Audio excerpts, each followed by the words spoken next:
Welcome, everyone, to the global consulting organization FutureCast. This is our multimedia platform for 2030 and beyond, reimagining the future of real estate, where we share the ideas, information, and ideals that will become the foundation for the future built environment.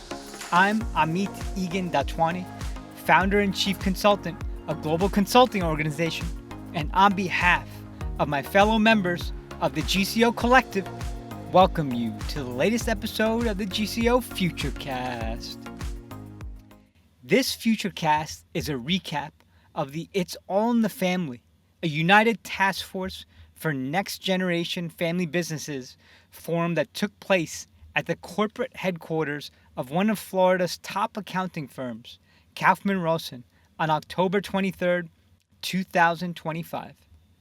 I participated in a panel discussion that was moderated by Kaufman's principal of Family Office Services, Michelle Penn, and the conversation was designed to help our audience to shift their perspectives and mindsets about the future of family businesses and provide them with a better understanding of some of the challenges and opportunities that they will face as we approach 2030 and beyond. In case you missed it, I'm going to briefly recap for you the information and perspectives that I provided, cover some of the biggest questions that were asked by our engaged audience members, as well as share some of my personal observations. To begin, as you may have heard over the past couple years on previous FutureCasts that we recorded, I'd like you to consider the stories of reinvention taking place within the field of real estate.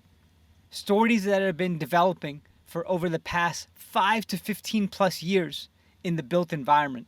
First, with the death of the mall, a phenomenon that started in the mid-2000s, and in fact, 2007 marked the first year since 1950 that not a single mall was even built in the entire United States. Think about that.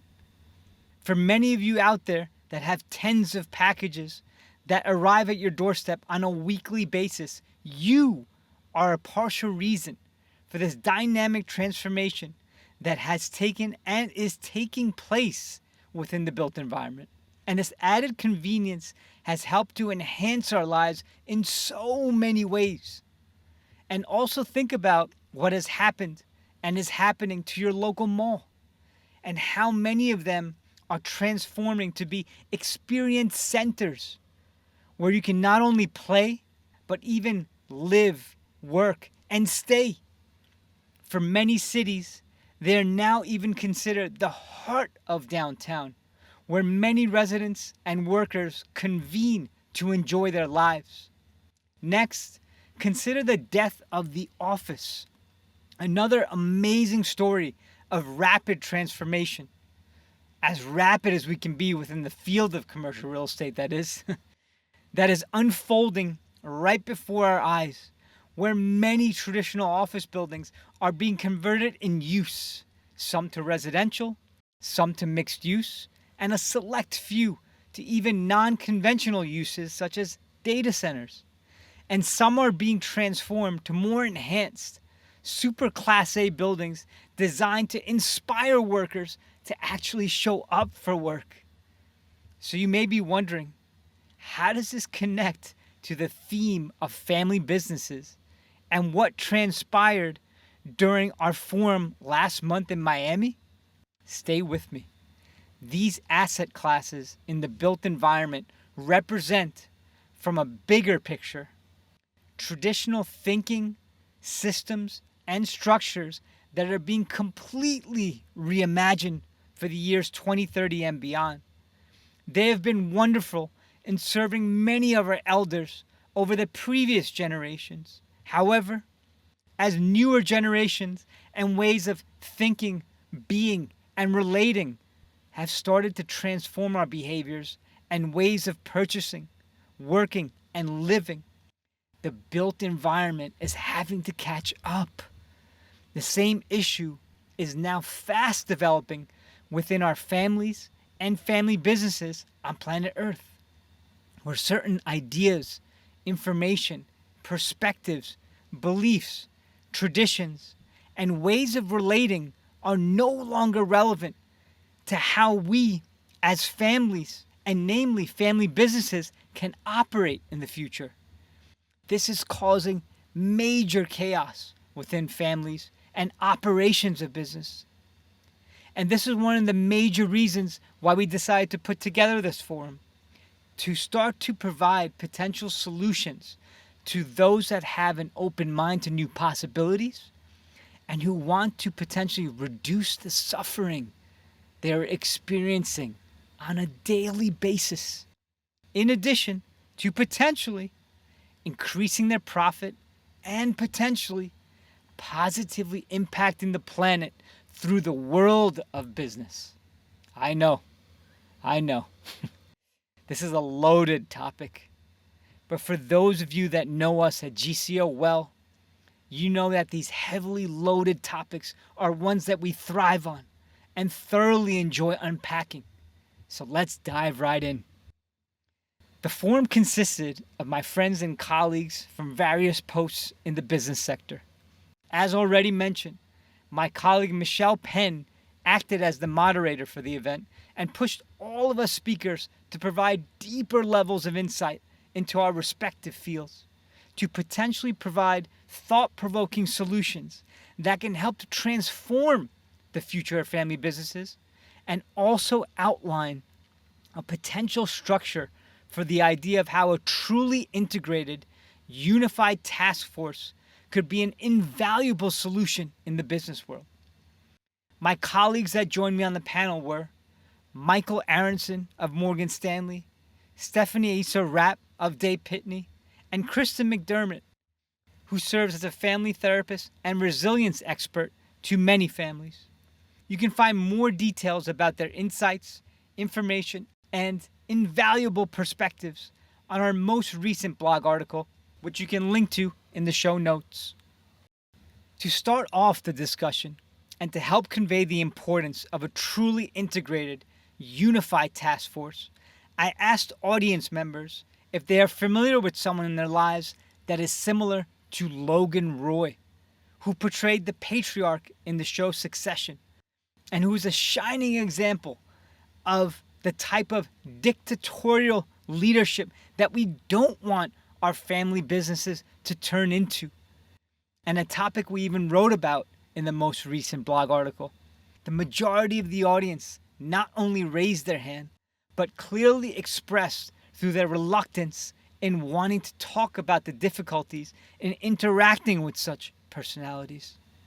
I went on to illustrate how this form of dictatorship, leadership, has become outdated, and how we are at a very sensitive moment in time where there's not only a major transfer in power and wealth that is expected over the next 30 plus years, but also described why it is going to be super important that we also do not transfer the unconscious way of exercising that power like the way Logan Roy did.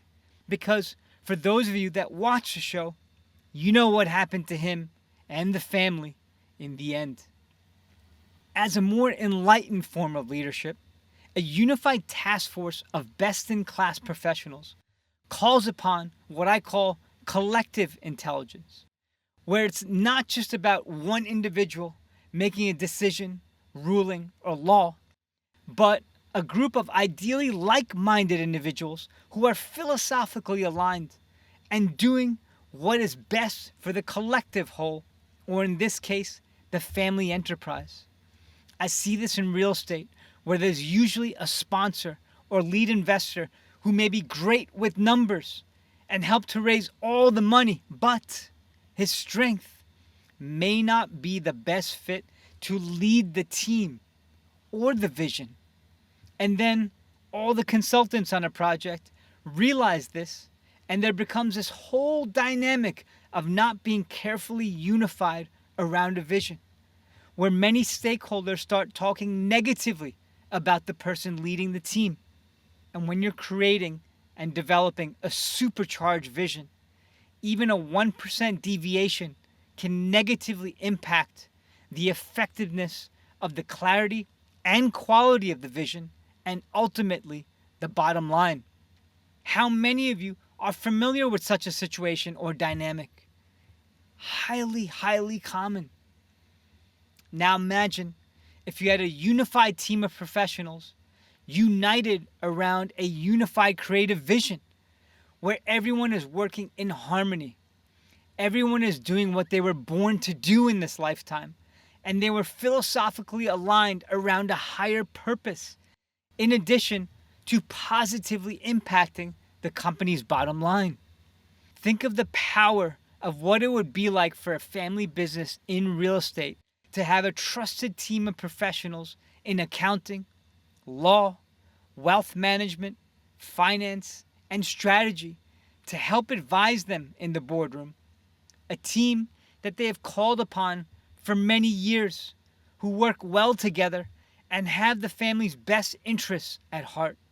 Then imagine there being a family therapist that the family and their executives could call upon whenever they get stuck in a major disagreement that brings tremendous stress, discord, and financial loss to all the stakeholders involved. Imagine that therapist being able to dive deep and help to uncover some of the emotional blocks that are preventing the progress that may be needed.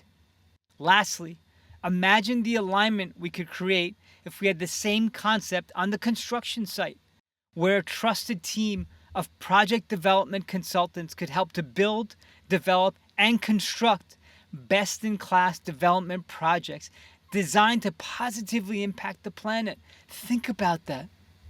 Why this could be such a fantastic solution for the future is because what we are seeing is that the next gen is very much about a focus on convenience, experience, and well-being instead of micromanagement, maximizing every last cent, and suffering for their money. And this idea of working smarter is one that speaks to their ethos, beliefs, and values, and is one that can help to benefit the collective. Or consider a situation where the now gen is concerned about whether or not his or her family members are even capable of leading a company. Think about being able to potentially tap into the consultants I mentioned previously to work hand in hand with their next gen family members so there could be a new solution where power and decision making is put into the hands of the professionals who are the best at a given task instead of being left in someone's hands just because they are family.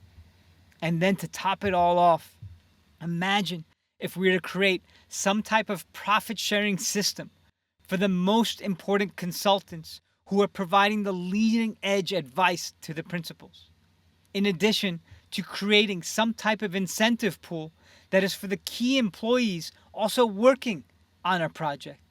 Just think about how aligned we can be and how much more in sync we can all work together with such a concept in place. The next question that Michelle asked me was, what is an interesting phenomenon that you have noticed with the transition of power and the transformation of family businesses?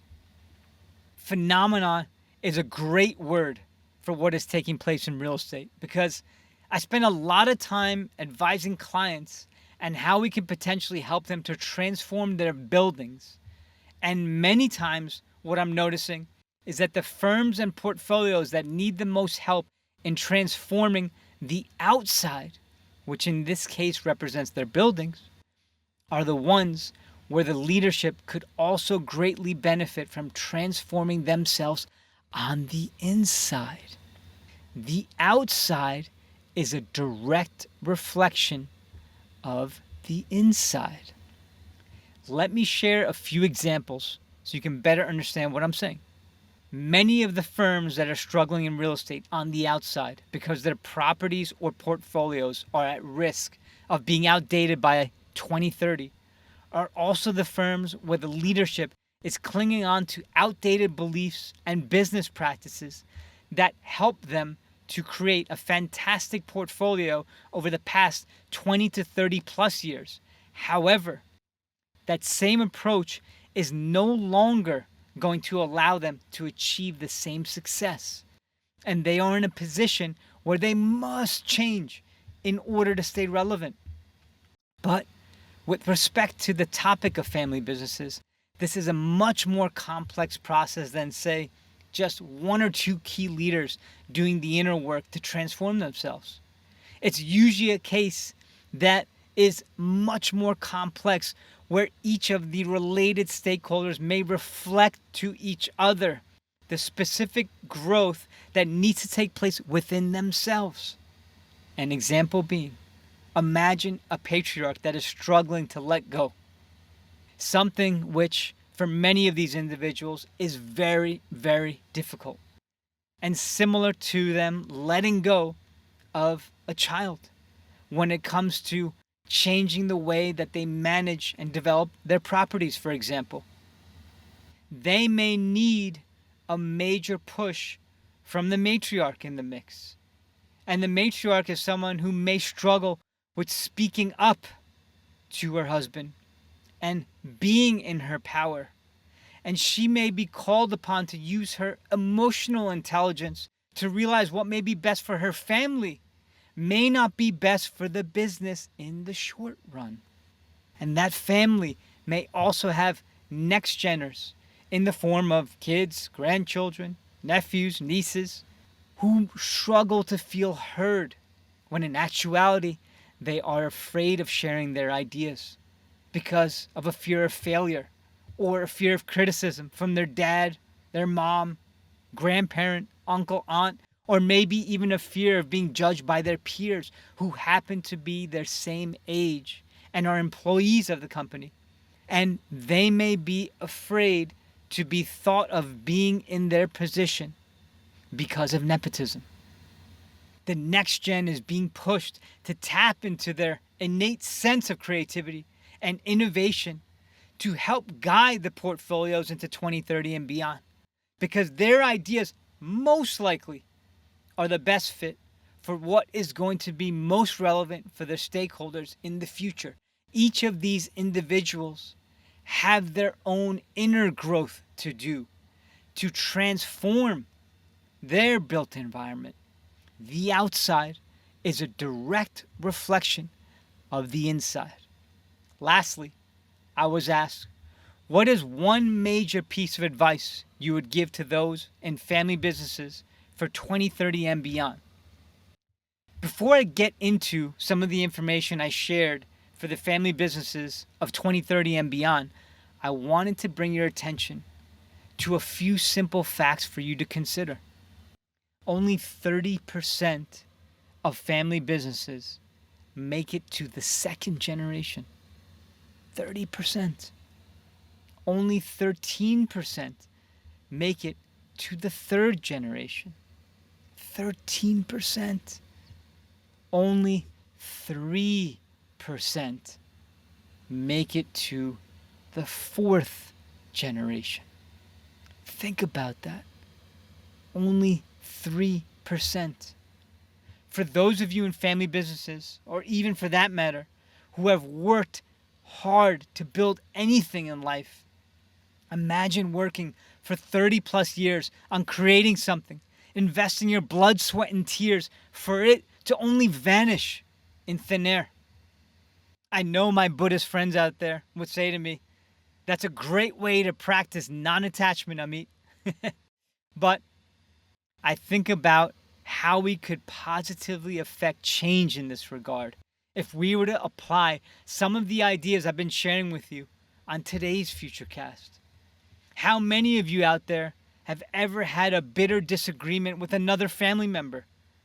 How many of you have let a disagreement fester for years, maybe decades? And sadly, how many of you have had someone close to you die for you to only regret not resolving your differences? This is all extremely so sad, and something we must start to consciously address in our family businesses and families as we begin to transform the way they operate? Which leads me to answering that question, which in order to do so, I would like to first ask you a couple questions. How many of you have plans to spend the holidays with your family members? Now, how many of you, and please be honest with yourself, to potentially gain some value from you spending some time with me today, how many of you are experiencing some feelings of resistance to the idea of meeting one or a group of these family members? Do you get a knot in your stomach when thinking about meeting Uncle Larry or Aunt Karen? Now ask yourself, why? Why does thinking about these individuals or circumstances create that chaos within you? Could you, and just hear me out, could you view them as your secret Santa who has come into your life to deliver a gift that you did not know you needed to grow, heal, and transform yourself during this upcoming holiday period? How many of you listening out there are familiar with the spiritual teacher Ram Dass? If not, please look him up. I'm paraphrasing here, and I like the message that he used to share. If you think you are enlightened, go and spend a week with your family. If you think you are enlightened, go and spend a week with your family. If you think you are enlightened, go and spend a week with your family. I realize many of you may not like me right now for suggesting these ideas, but I'm bringing these ideas up since we are on the topic of families. And it's important that we start to view our triggers as opportunities to learn more about ourselves through the conscious exploration of the root of the triggers. Stay with me because this is very connected to the theme of our program. Imagine the amount of conflict that takes place within our family businesses. For those of you that have family members where you've experienced some challenges, please don't think for a moment that all of this conflict just disappears when we are working towards improving a bottom line for a company. These triggers are magnified 10 times, if not more, and are even more important to address head on in a conscious fashion, because not doing so not only affects the relationships as family members, but negatively impacts the bottom line. How many of those family businesses that are failing to be passed down to the next generation are failing because of issues we are not addressing internally? Come on, be honest. Life is not what we see on Instagram and Facebook. And these deeper rooted issues are some of the reasons why we are on this planet, to grow, heal, and transform by working through them. The reflection that our family members show to us are our greatest gifts. I know how difficult this can be. I worked in a family business environment actively in the apparel and real estate industries for over 15 years and have a tremendous amount of experience with these topics that I used to help advise and guide my family business clients on a daily basis. I realize this is not what you may have signed up for when choosing to listen to this FutureCast, but hey, I have to do my job and help you to unpack a complex topic. And I'm going to now close with a few final thoughts to consider around the idea of family. Joseph Campbell, the great author of The Hero's Journey, had a quote that I'm paraphrasing and wanted to share with you to consider during this upcoming holiday period. Go into the cave that you fear, and you may discover the treasure that you seek. Go into the cave that you fear, and you may discover the treasure that you seek.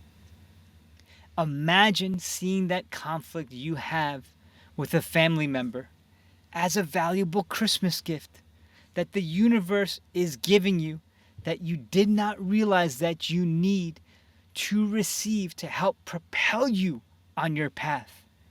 Perhaps inside that cave lies a deeper truth that you have run away from your entire life.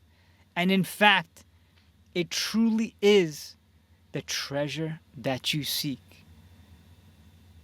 Go into the cave that you fear, and you may discover the treasure that you seek.